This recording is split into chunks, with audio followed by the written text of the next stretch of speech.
Hello! So I wanted to make a quick update video since I got home from the hospital. I found out some more stuff. As I always say, I always post this on Instagram as soon as I find out. So if you're not following me on Instagram, be sure to do that. And you would already know everything I'm about to say. So I got discharged from the hospital on this past Friday. My hemoglobin count had stayed right at 7.1 for 24 hours. They kept saying that if I dropped to 7.0 or below, that's when they were going to do the blood transfusion. But since I stayed right at 7.1, they decided not to do it. I got discharged on Friday, came home on Friday. Pretty much spent the whole weekend kind of resting because I was still pretty tired and weak. Hospitals they're rough. You cannot get any rest in a hospital. Like, for those entire 3 days that I was there, I think I slept like maybe 5 or 6 hours total.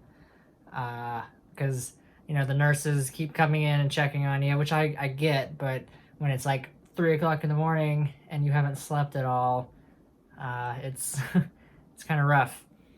And, so yeah, I pretty much spent the whole weekend sleeping and resting. And then Tuesday, which was yesterday at the time of recording this, I had my next immunotherapy treatment. So first thing they did was another blood test, and my hemoglobin count has now gone up to 7.8. So the good news, it is increasing very slowly, but it is increasing, and so I don't have to have a blood transfusion at all. Second bit of good news was, for the first time, I've actually gained some weight. When this whole thing started, I weighed 156 pounds, and the previous doctor's appointment before yesterday, I was down to 120, which is the lowest it's ever been, and it was not good because losing a lot of weight is very unhealthy. So for the first time, I actually gained some weight. So that was really cool to find out. And then I got the results back from the biopsy that they did in the hospital. And, well, according to my oncologist, there is no visible evidence of cancer in my esophagus anymore. The biopsies came back negative. And that blows my mind. It's still too early to call for celebration because they haven't done another CT scan, so it could very well still be there just under the surface. And plus, we still don't know about my liver, if it's getting better in my liver or not, and my lymph nodes. So it's too early to celebrate. This isn't I'm cancer-free story or anything. It's way too early for that, but it does seem like this treatment is having a positive effect, which this is the first good news that I've gotten this entire last 6 months. I'm doing my best to not get my hopes up or anything. That's why I'm very straight-faced right now, because like I said, it's not a time for celebration just yet, but we're getting there. These are the first signs that I'm actually beating this thing. So fingers crossed we keep it up. Oh yeah, so my oncologist actually wanted to double up my treatment.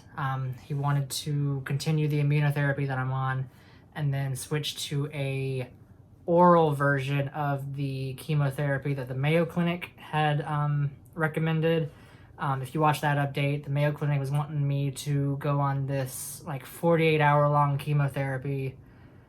It would be each week, and it would take 48 hours to do it. So I'd go to the hospital, they would hook me up, I'd bring it home, the machine and everything, and then go back to the hospital 2 days later to have it disconnected, and I really didn't like the sound of that, so I decided against that.